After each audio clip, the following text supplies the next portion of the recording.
Welcome back. You're still tuned into Midcap Radar on CNBC-TV18. Well, we've been seeing some comeback or a pullback in the chemical companies or the chemical stocks in the broader markets.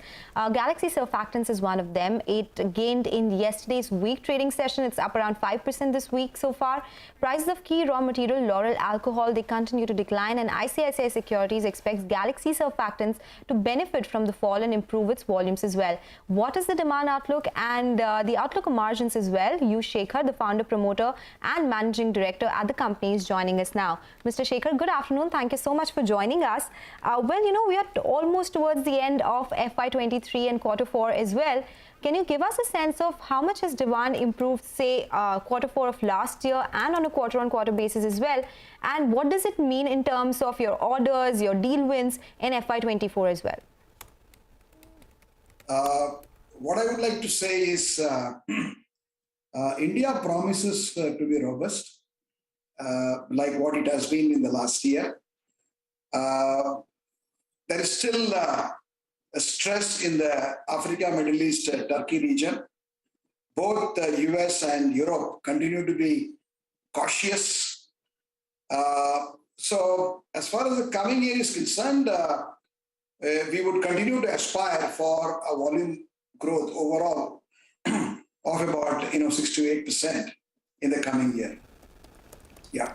And what is the visibility for volume growth in the next year, FY24? And will it be export or domestic market driven? I think it will be mostly domestic market driven, because as I said, US and Europe remain cautious, and Africa, Middle East, still continues to experience the stress on consumptions, largely, of course, driven by hyperinflation, and which has been again engendered by the currency depreciation, steep currency depreciation in all those countries. Yeah. Okay.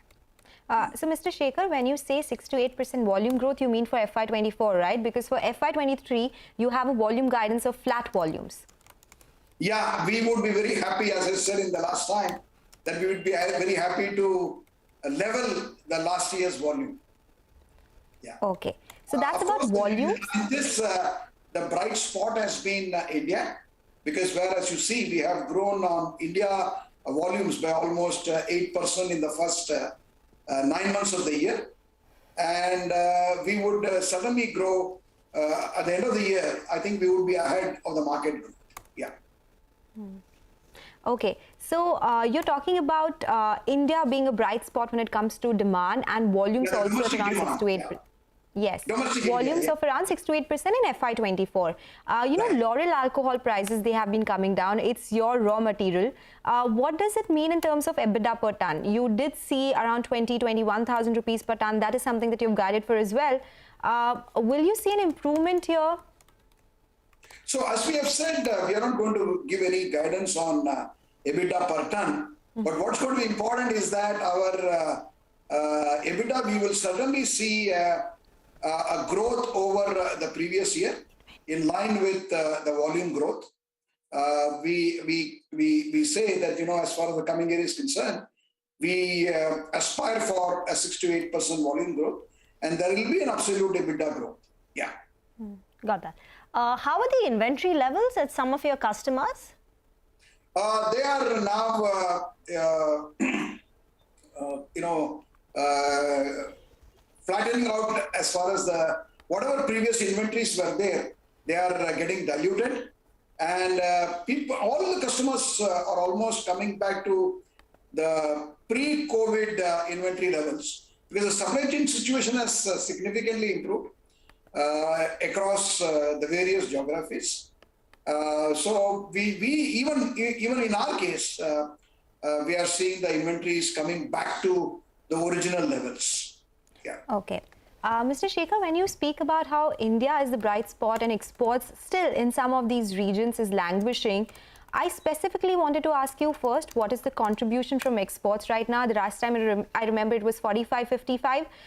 Will you see a change in that mix, considering you will have more exposure to India and specifically in Europe? Because there was a recent report where one of the analysts said that still the impact of European crisis has not come to the chemical makers. They can still benefit more. Do you think that is something that will pan out in the industry? See, if you see our international business used to constitute approximately 65% of the total consolidated sales. But this year we would expect it to be somewhere around 61, 62, and 39% or 38, 39 will be constituted by the domestic India sales. Yeah. Okay. All right. Yeah. So when I talk about this European situation, do you think the worst is over in that region?